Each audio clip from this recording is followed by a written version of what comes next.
오늘 하나님께서 주시는 말씀은 신약성경 요한일서입니다. 요한일서 5장 9절로부터 13절까지 말씀입니다.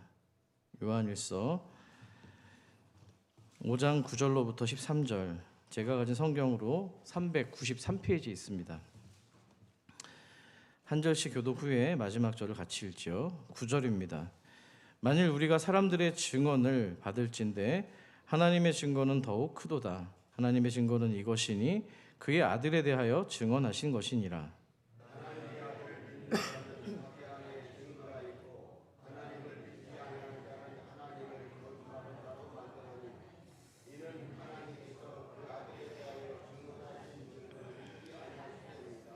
또 증거는 이것이니 하나님이 우리에게 영생을 주신 것과 이 생명이 그의 아들 안에 있는 그것이니라.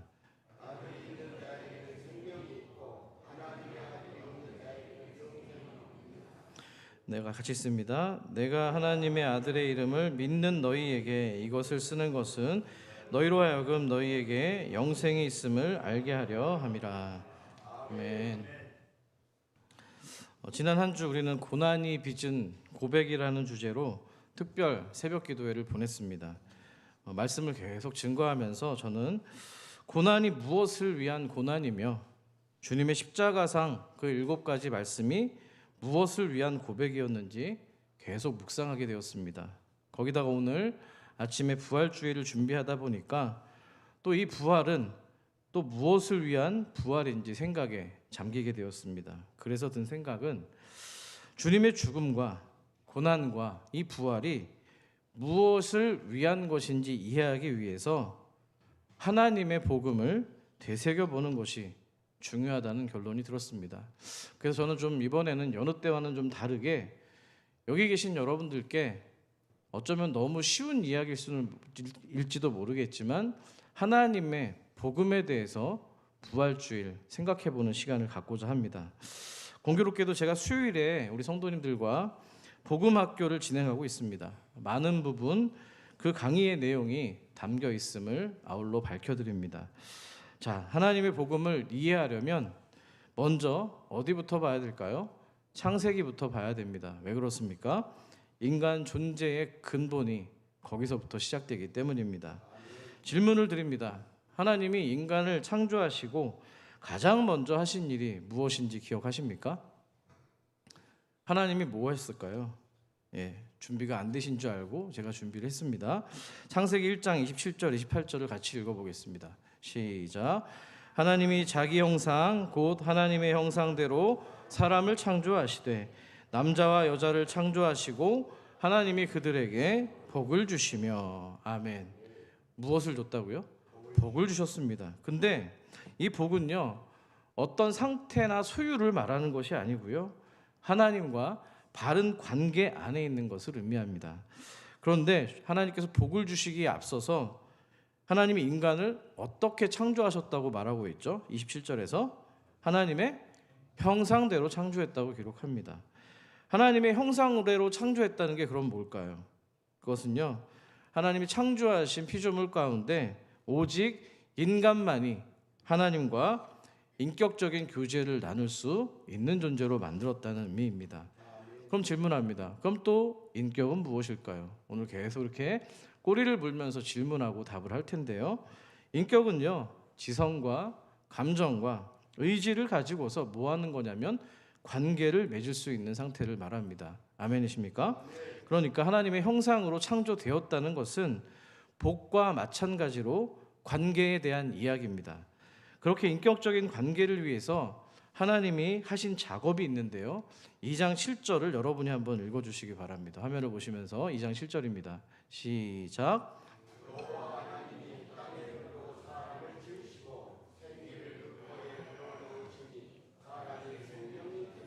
아멘. 무엇을 주신 겁니까? 생명의 호흡을 불어넣어 주신 겁니다. 때문에 생명이 되었다는 것은 하나님과 교제하고 관계를 맺을 수 있는 상태가 되었다는 것을 보여줍니다. 그러니까 하나님께서 인간에게 생명을 왜 주신 거예요? 궁극적으로 하나님과 뭐 하기 위해서요? 교제를 나누고 또 누리기 위함입니다. 하지만 생명이 있다고 해서 다 인격적인 것은 아닙니다.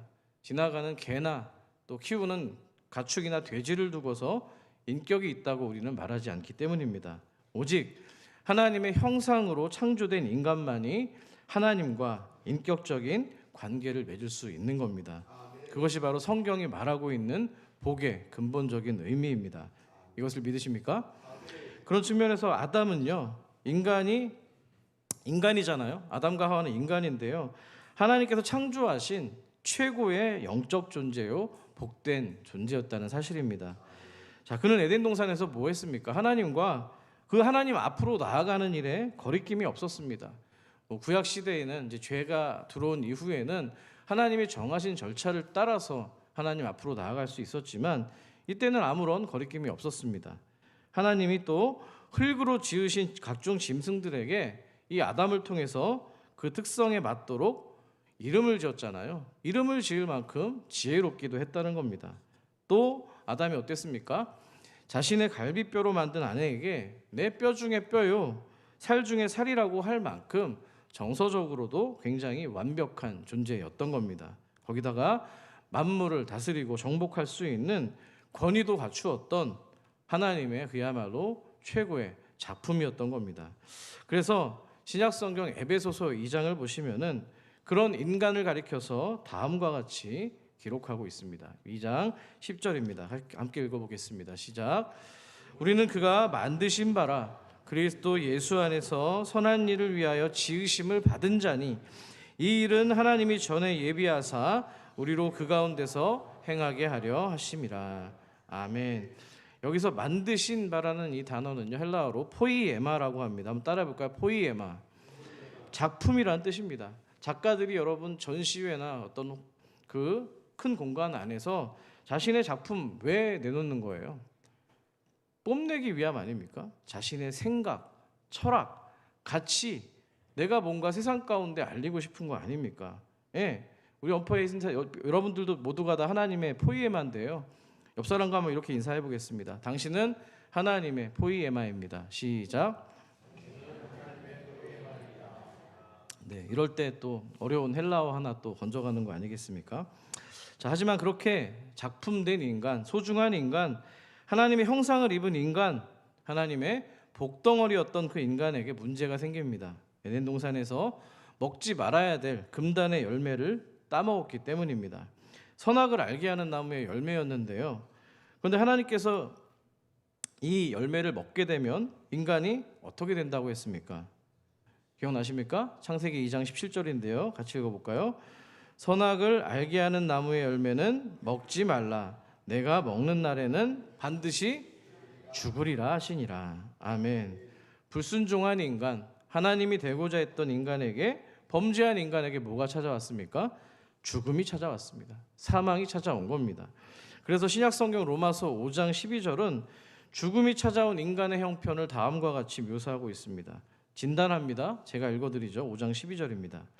그러므로 한 사람으로 말미암아 죄가 세상에 들어오고 죄로 말미암아 사망이 들어왔나니 이와 같이 모든 사람이 죄를 지었으므로 사망이 모든 사람에게 이르렀느니라. 아멘. 그 12절 앞에 화면을 좀 다시 주시겠어요? 여러분 12절 말씀은 되게 중요합니다. 오늘 어쩌면 제일 중요한 말씀일 수 있습니다. 자세히 보시면 죄가 세상 가운데 들어왔는데 어디로 들어왔다고 되어 있습니까? 어디로 들어온 거예요? 다시 질문합니다.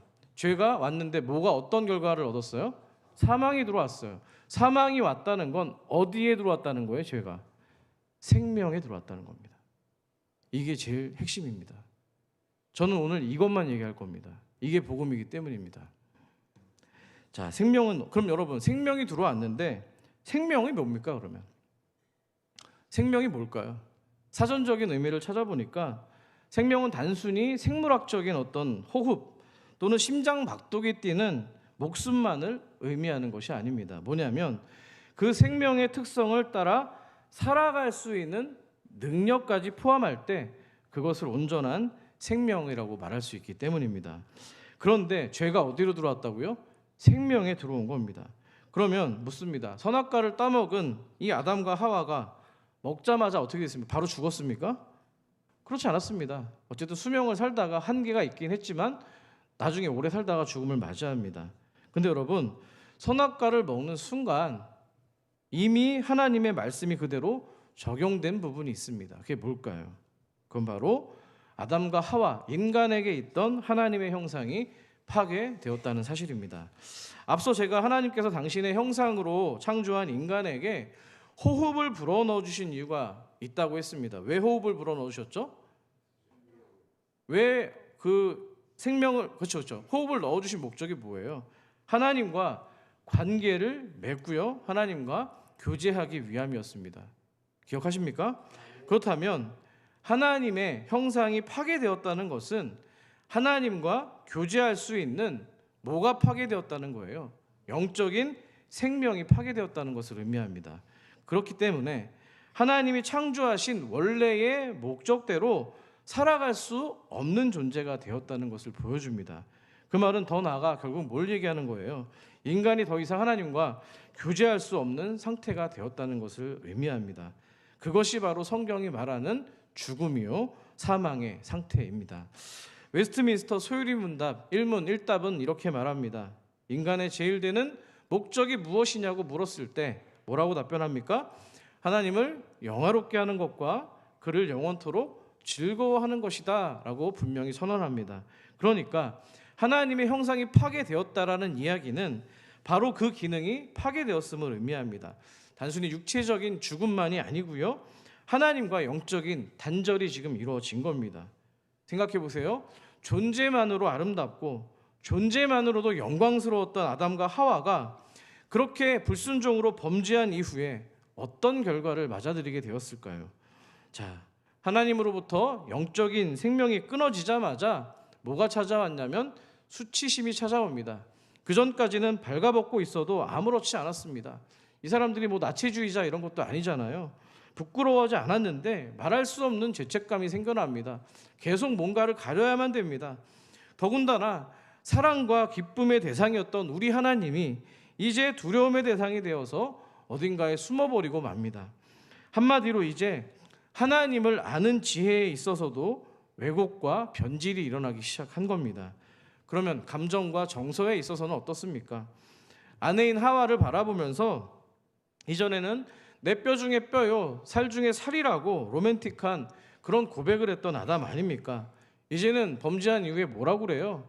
저 여자 때문에 내가 선악과를 먹었노라고 원망하고 고자질하고 있습니다. 주님의 교회 산소울의 남편들은 이런 모습이 아닐 줄 믿습니다. 자, 사랑의 대상이었는데 졸지에 원망의 대상으로 탈바꿈되었다는 사실입니다. 그것뿐이 아닙니다. 또 의지에서도 문제가 생겼어요. 하나님의 말씀이 기준이었던 인생인데 어느새 유혹했던 사단의 말과 유혹이 기준이 되어버렸고요, 선택함에 있어서도 자기 합리화를 이루면서 선택하는 의지에 문제가 생겼다는 것입니다.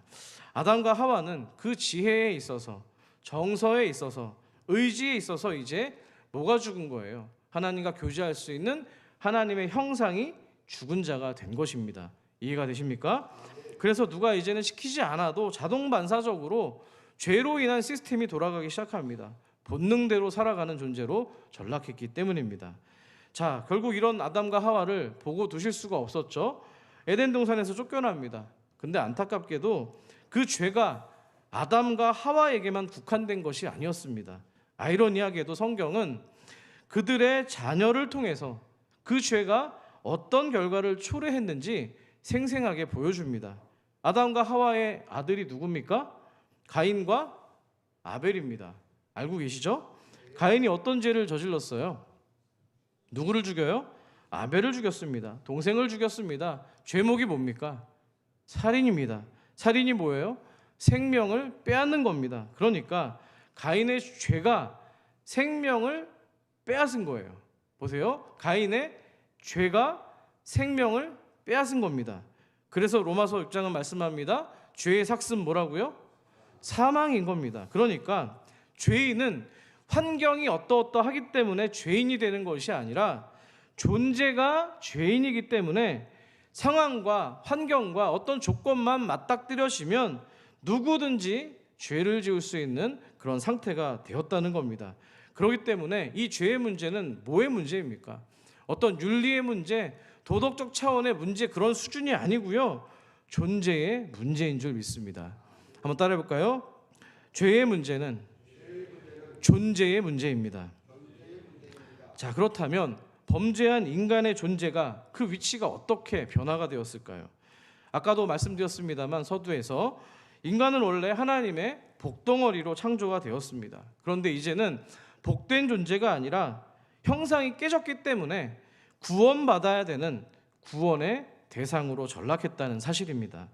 그러면 그 구원을 누가 이루게 되는 거예요? 감사하게도 하나님께서는 창세기 3장이 채 끝나기도 전에 약속을 합니다. 여자의 후손을 통해서 회복시킬 것이다.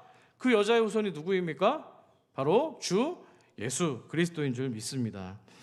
자, 그러면 구원의 대상으로 전락해버린 우리들이 그 약속의 여자의 후손인 예수 그리스도와 접속하게 되면 어떤 일이 벌어지게 될까요?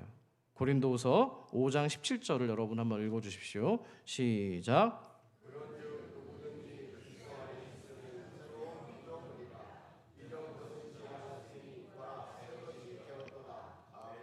아멘. 그러니까 구원의 대상인 인간이 구원을 얻으려면 뭔가 어떤 교육이나 훈련을 통해서 좀 더 나은 사람, 좀 더 괜찮아진 사람, 개가천선의 어떤 수준이 아니고요, 존재가 바뀌어야 된다는 사실입니다. 그래서 신약성경 요한복음 3장은 말합니다. 영생에 대한 문제 때문에 예수님을 찾아왔던 인물이 있었는데요, 바리새인 바로 니고데모입니다. 그 니고데모에게 예수님이 하신 말씀입니다. 3절 말씀인데요, 예수께서 대답하여 이르시되 진실로 진실로 내게 이르노니 사람이 어떻게 거듭나지 아니하면 하나님 나라를 볼 수 없느니라. 아멘. 거듭났다는 게 뭐예요? 죽었다 다시 태어나는 겁니다. 새로운 피조물이 되었다는 사실입니다. 다시 죽었다가 생명이 태어나는 것이 바로 거듭났다라는 의미입니다. 그렇기 때문에 성경은 예수를 만나기 전을 뭐라고 부릅니까? 사망이라고 부르고요, 예수 그리스도를 만난 이후를 뭐라고 불러요? 생명이라고 부르는 겁니다. 한번 따라해 보겠습니다. 예수 만나기 전은 사망이고 예수를 만난 후는 생명입니다. 우리 모두는 그 생명에 있는 줄 믿습니다. 자, 이어지는 요한복음 5장 24절을 보십시오. 제가 왜 오늘 본문 말씀을 많이 하는지 저는 분명히 확신합니다. 말씀 안에 담겨 있는 이 메시지가 여러분에게 생명과 복음이 되기 때문입니다. 내가 진실로 진실로 너희에게 이르노니 내 말을 듣고 또 나 보내신 이를 믿는 자는 영생을 얻었고 심판에 이르지 아니하나니 사망에서 어디로요? 생명으로 옮겼느니라. 할렐루야. 믿는 자는 영생을 얻었습니다. 영원한 생명입니다. 사망에서 생명으로 옮겨졌노라고 약속하고 있습니다.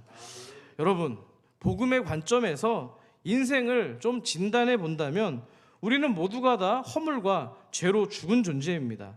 하지만 그럼에도 불구하고 예수 그리스도를 만나면 그 결과는 생명이요, 그것도 영원한 생명을 얻는다는 사실입니다. 이것을 믿으십니까?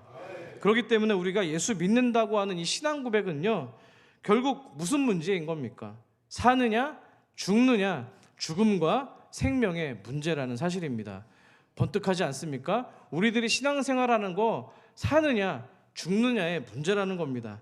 결국 주님께서 이 땅에 성육신에서 오신 거, 지난주 고난주간 동안 그 모진 조롱과 순환을 받으셨던 거, 십자가에 매달리셨던 거, 또 장사돼서 무덤에 갇히셨던 거, 그게 바로 무엇을 위해서 오신 거라고요? 생명입니다. 요한복음 3장 16절을 보세요. 하나님이 세상을 이처럼 사랑하사 독생자를 주셨으니 이는 그를 믿는 자마다 멸망하지 않고 뭘 얻는다고요? 영생을 얻게 하려 하심이라. 아멘. 영생이 뭐예요? 영원한 생명입니다. 주님께서 이 땅에 오신 이유가, 십자가에 못 박히신 이유가, 고난과 조롱을 받으신 이유가 여러분과 저에게 생명을 주시기 위함입니다. 이 사도 요한이 생명 무지하게 많이 얘기합니다. 1장 4절을 보니까요, 놀랍습니다. 그 안에 생명이 있었으니 이 생명은 사람들의 빛이라. 아멘. 여기서 말하는 그가 누구예요? 예수 그리스도인 줄 믿습니다. 예수 그리스도 안에 생명이 있었으니 이 생명이 사람들을 비추는 빛이라는 겁니다.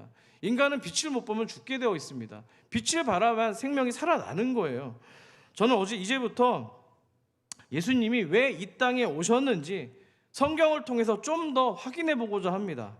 예수님께서 직접 하신 이 말씀을 확인하는 것만으로도 여러분께서 그 진리를 깨우칠 수 있을 것이기 때문입니다. 다른 게 좀 일관성을 위해서 다른 복음서보다 오늘은 제가 요한복음만 말씀드리도록 하겠습니다. 12절입니다. 같이 한번 읽어볼게요. 시작. 예수께서 또 말씀하여 이르시되 나는 세상의 빛이니 나를 따르는 자는 어둠에 다니지 아니하고 뭘 얻는다고요? 생명의 빛입니다. 예, 생명입니다. 이어지는 말씀 요한복음 10장 10절입니다. 도둑이 오는 것은 도둑질을 하고 죽이고 멸망시키려는 것뿐이요, 주님이시죠? 내가 온 것은 양으로 생명을 얻게 하고 더 풍성히 얻게 하려는 것이니라. 28절입니다. 내가 그들에게 영생을 주노니 영원히 멸망하지 아니할 것이요 또 그들을 내 손에서 빼앗을 자가 없느니라. 아멘. 주님, 예수님은요 우리의 선한 목자가 되십니다. 양들로 하여금 생명을 얻는 것은 물론이고요, 그 생명을 더 풍성히 얻을 수 있도록 푸른 초장으로 우리를 인도하시는 생명의 목자라는 사실입니다. 그냥 생명을 주는 것이 아니라, 그냥 우리에게 있는 생명이 아니라 하나님과 교제하는 영원한 생명을 허락해 주셨다는 사실입니다. 그 생명 놀랍지 않습니까, 여러분? 11장 25절은 말합니다. 직설적입니다. 같이 한번 읽어볼게요. 시작. 예수께서 이르시되 나는 부활이요 생명이니 나를 믿는 자는 죽어도 살겠고. 14장 6절입니다. 시작. 예수께서 이르시되 내가 곧 길이요 진리요 생명이니 나로 말미암지 않고는 아버지께로 올 자가 없느니라. 아멘. 여러분, 톡 까놓고 솔직히 한번 생각해 보세요. 요한복음에 생명이 이렇게 많이 나와 있는지 모르셨죠? 복음은 이겁니다. 생명에 대해서 지금 이야기를 하는 거예요. 주님이 자신을 직접 뭐라고 얘기하세요? 나는 부활이요 생명이요 길이요 진리요 생명이라고 강조하고 있는 거예요. 이 말씀을 지금 여러분들 들었다면 예수님이 오늘 부활하신 이유도 포착할 수가 있는 겁니다. 뭐라고 되어 있어요? 왜 부활하신 거예요? 우리에게 뭘 주기 위해서요? 생명 주시기 위해서입니다. 성육신을 하신 것도, 고난 당하신 것도, 십자가에 매달리신 것도, 장사 되신 것도, 오늘 부활주일을 맞이해서 다시 사신 것도 우리에게 생명 주시기 위함이라는 겁니다. 사도 요한은요 자신의 이 복음서를 기록한 목적을 복음서 말미에 한 번 더 강조하고 있는데요, 거기에서도 예수님이 이 땅에 오신 목적을 드러내고 있습니다. 우리 20장 3절 말씀을 같이 한번 읽어보겠습니다. 시작.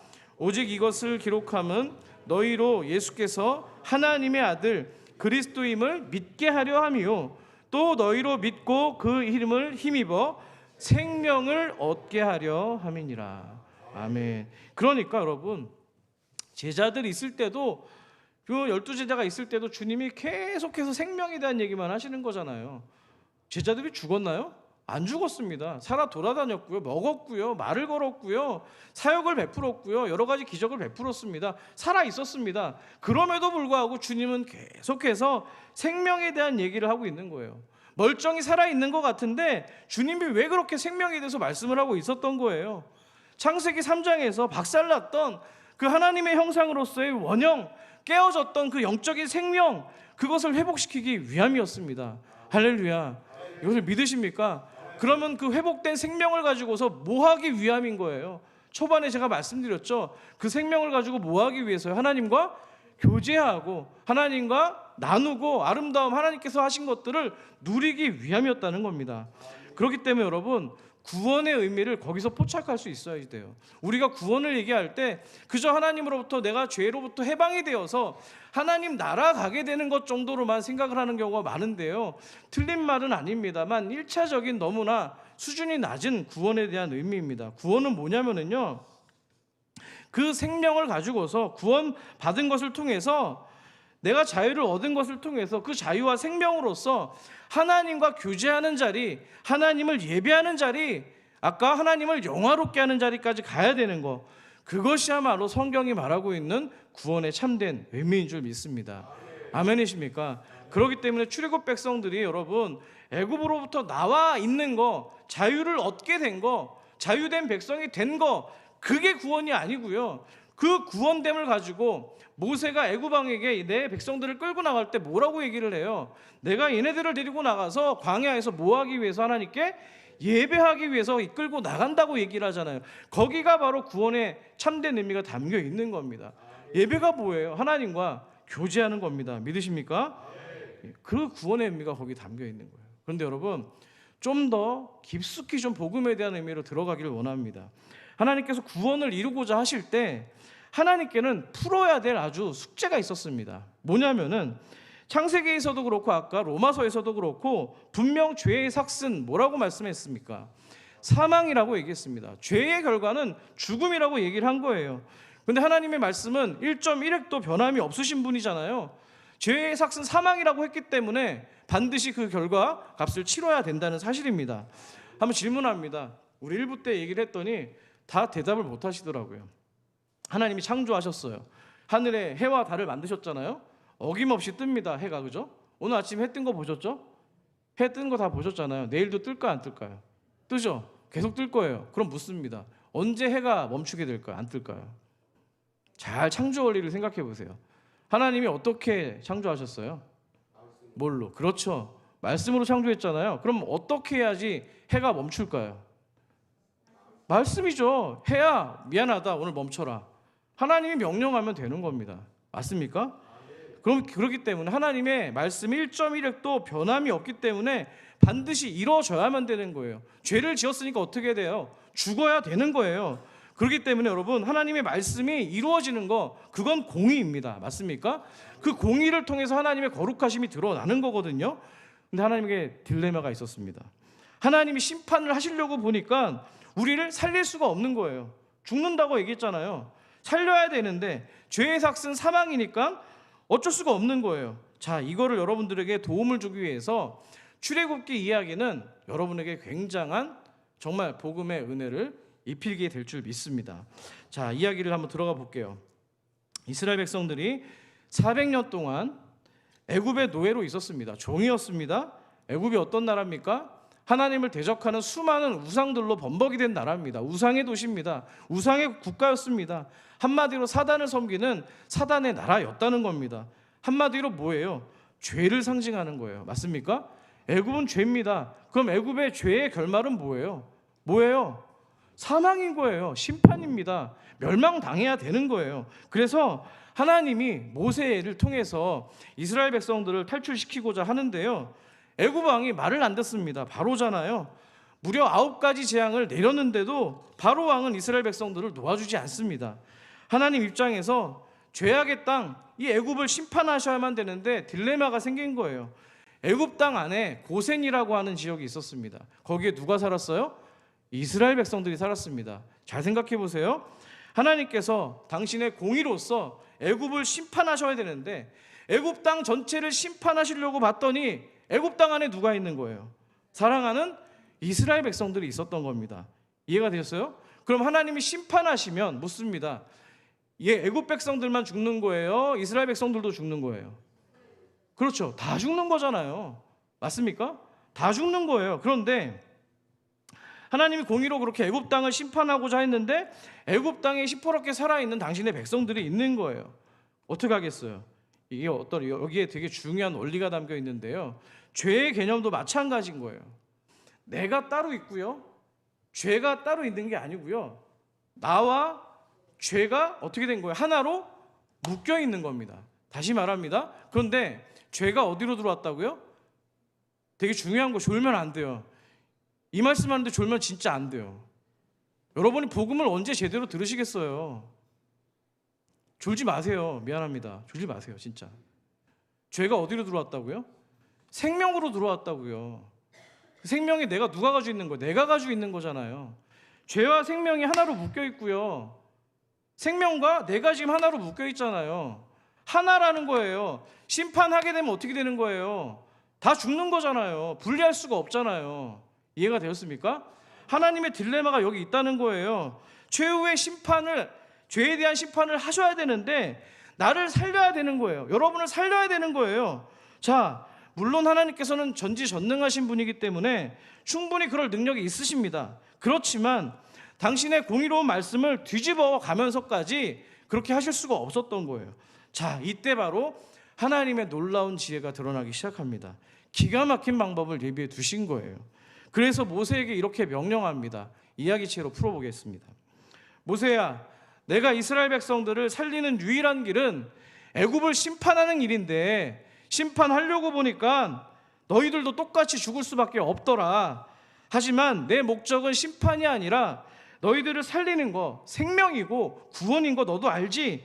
그러니까 이제부터 내가 명령한 대로 움직이면 된다. 먼저 너희 가족의 숫자대로 흠없는 양을 잡아라. 양을 잡아서 나는 거룩하기 때문에 너희가 그 심판을 피할 수가 없는 상황이잖아. 그렇기 때문에 너희를 살려야 되기 때문에 너와 똑같은 자격으로 너의 죄를 뒤집어서 심판받을 제물을 마련해야 된다는 거다. 그 대속의 제물이 죽게 될 때 그때 너의 실존, 죄된 실존 또한 죽게 될 것이다. 그렇기 때문에 너희는 제물을 잡을 때 어떻게 참여해야 되는지 아니? 믿음으로 참여를 해야 되는 거야. 그러면 양을 죽일 때 그 양은 이제 너가 되어서 너의 이름과 너의 자격과 너의 죄됨을 가지고 죽게 될 것이다. 너는 그 믿음으로 제물된 양을 죽이고 생명을 상징하는 그 피를 좌우 문설주와 임방에 칠하도록 해라. 언젠가 그 양이 상징하는 진짜 대속의 피값을 치를 자 누굽니까? 여자의 후손으로 오실 그분 누구예요? 예수 그리스도. 그가 온전하게 그것을 성취하게 될 거야. 그러니까 어린 양을 너는 이스라엘 백성들을 믿는 믿음으로, 대속의 죽음을 믿는 믿음으로 이 일을 행하기를 바란다. 양이 죽을 때 내가 죽는 것이고 너희가 죽는 것이고 그 고기를 먹는다는 것은 이제 내 생명과 이전에 죄악된 내 존재로 살아가는 것이 아니라 나를 위해서 죽은 무죄했던 이 양의 생명과 존재로 살아간다는 것을 의미하는 것이다. 이해가 되셨습니까, 여러분? 결국 심판이 이루어지는 그날 밤 마지막 재앙, 10번째 재앙이 일어납니다. 이스라엘 백성들은 심판받아 마땅히 죽어야 될 그 애굽의 땅에서 어린 양의 피를 바깥문에 바름으로써 또 그 안에서 양의 고기를 먹음으로써 믿음으로 하나님 말씀을 순종하면서 기다리고 있었습니다. 그래서 장자의 심판으로부터 모든 그 재앙을 넘어갈 수가 있게 된 것입니다. 이것이 바로 유월절의 신비인 줄 믿습니다. 그렇다면 이 개념을 여러분들이 이해를 하셨다면 요한복음 6장 56절 57절 말씀이 여러분에게 참다운 복음이 될 줄 믿습니다. 같이 한번 여러분들 크게 읽어주십시오. 시작.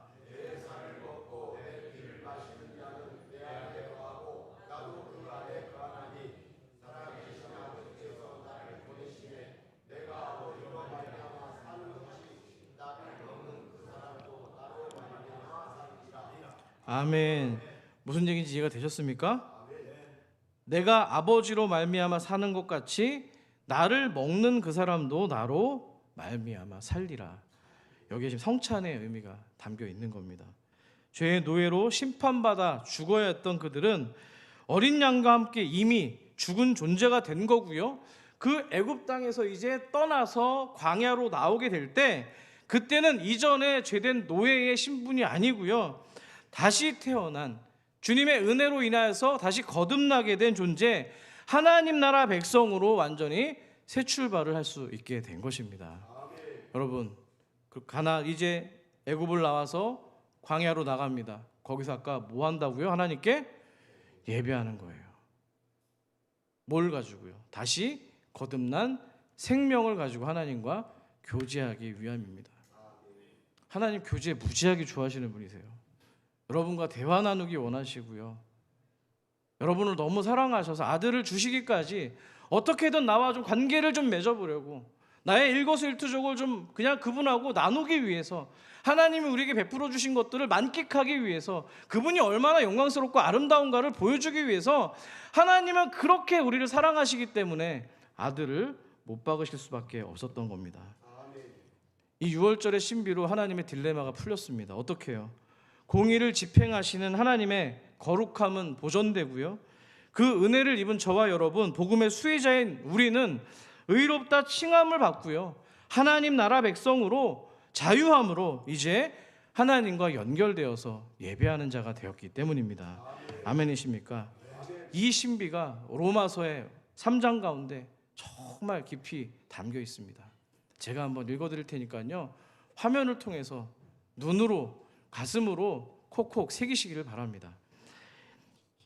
23절입니다. 모든 사람이 죄를 범하였음에 하나님의 영광에 이르지 못하더니, 무슨 말이에요? 교제하지 못하더니, 관계하지 못하더니 그리스도 예수 안에 있는 속량으로 말미암아 하나님의 은혜로 값없이 의롭다 하심을 얻은 자가 되었느니라. 할렐루야. 25절입니다. 이 예수를 하나님이 그의 피로써 믿음으로 말미암는 화목제물을 세우셨으니 이는 하나님께서 길이 참으시는 중에 전에 지은 죄를 간과하심으로 자기의 의로우심을 나타내려 하심이니 곧 이때에 자기의 의로움을 나타내사 자기도 의로우시며 또한 예수 믿는 자를 의롭다 하려 하심이라. 아멘. 하나님이 공의로우신 분이시잖아요. 그런데 우리는 죽어 마땅히 있는데 생명을 주시기 위해서 어린 양을 통한 하나님의 신묘막측한 방법을 통하여서 우리 역시도 하나님과 교제하는 자, 의롭다 하는 자가 된 게 하나님과 관계를 맺는 자로 회복되었다는 것을 의미하는 것입니다. 사랑하는 여러분, 오늘 사도 요한은 우리에게 증언합니다. 오늘 말씀이잖아요. 마지막으로 이 본문만 읽고 마치도록 하겠습니다. 요한일서 5장 12절 13절입니다. 함께 읽습니다. 시작. 아들이 있는 자에게는 생명이 있고 하나님의 아들이 없는 자에게는 생명이 없느니라. 내가 하나님의 아들의 이름을 믿는 너희에게 이것을 쓰는 것은 너희로 하여금 너희에게 영생이 있음을 알게 하려 함이라. 아멘. 여러분, 옆에 있는 사람들 얼굴 한번 다시 쳐다보세요. 쳐다보시기 바랍니다. 쑥스러워도 한번 보세요. 제가 왜 바라보라고 말씀드렸는지 아세요? 여러분, 예수 믿으시죠? 구원 받으신 분 맞으시죠? 예수 생명이 안에 있으시죠? 다시 사신 존재인 거예요. 부활하신 존재라는 거예요. 그렇기 때문에 그 영적인 생명, 여러분 안에서 하나님의 영적인 형상을 바라보면서 축복하고 권면하고 안아주고 포옹하고 주님의 형상을 닮은 걸로 교제하고 관계를 맺고 하나님의 아름다움을 세상 가운데 드러내라고 말씀하는 겁니다. 아까 우리 심장로님께서 또 저를 이 교회의 리더십을 세우는 과정에서 정말 많은 어떤 비전들을 말씀해 주셨는데요, 멀리 갈 거 없습니다. 이겁니다.